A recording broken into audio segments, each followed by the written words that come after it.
Hey, my name is Devin and I am with Banter English. Today I want to talk to you about a really cool experience that I had this last spring when I was last in Korea, where I actually worked with a few members of a boy band and we worked on their English skills through choreography. So if that could be interesting to you, either as someone learning English or just as someone who finds that sort of thing interesting, keep watching and I will get into all of those details.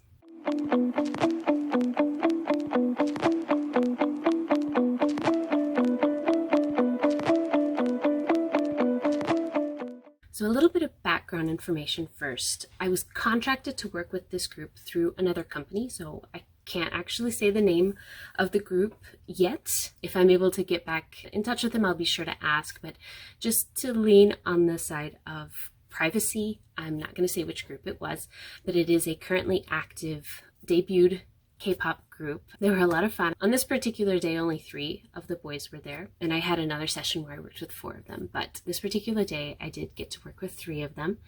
I wanted to be able to bring something different. I had helped prepare some of the documentation and some of the curriculum that they had been working on up to that point under a different teacher, and it followed more of what that teacher was comfortable with, which is fine and is very common, but it's just not really my style. It was more of that sort of standard, very structured, start with this, introduce the vocabulary, the grammar lecture, and then here's some vocabulary, and now you try, now another grammar lecture, and now this, and now you try, which works okay, but can get very repetitive very quickly. So I wanted to just try to spice some things up and bring in something different based on some other research that I had done in education.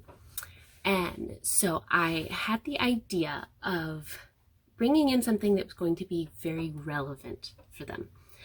I have been part of Steezy, which is the online dance studio, for a few months by that point, and there was one choreographer in particular who would break down popular dance moves. Some of them were like older school dance moves like the Cabbage Patch, and some of them were maybe some new ones like a TikTok trend or something like that, and all in between.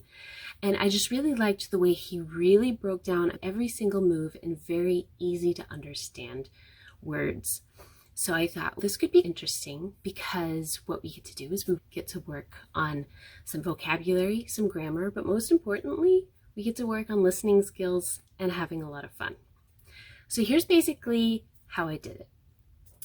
I did prepare a bit of a lesson just because it was what they were used to and I didn't want to completely shock their system. So we did mostly a review, though. We went over some key vocabulary in the main areas they would need to know. These are going to be words related to the body. If he says lift your hands, lift your arm, move your torso, we talked about the torso. Also different verbs for different kinds of action words that he might be using, like slide this way or twist that way. And then we just talked about just some other kind of key dance related lingo, like two-step. Or one that was very funny, just because it was very funny to us, was talking about the word blade, because I'd actually never heard it before, but he wanted you to make a blade with your arm. So we talked about what that would mean, because I thought that was going to be a little tricky for them.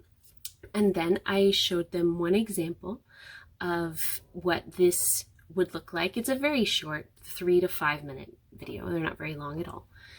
And they had a lot of fun. They followed the dance and they did what the guy was doing as they saw it. But then to really help engage different parts of their mind and really focus on the language. Because it's easy enough to see someone do something as they're explaining the thing and then following what you can see.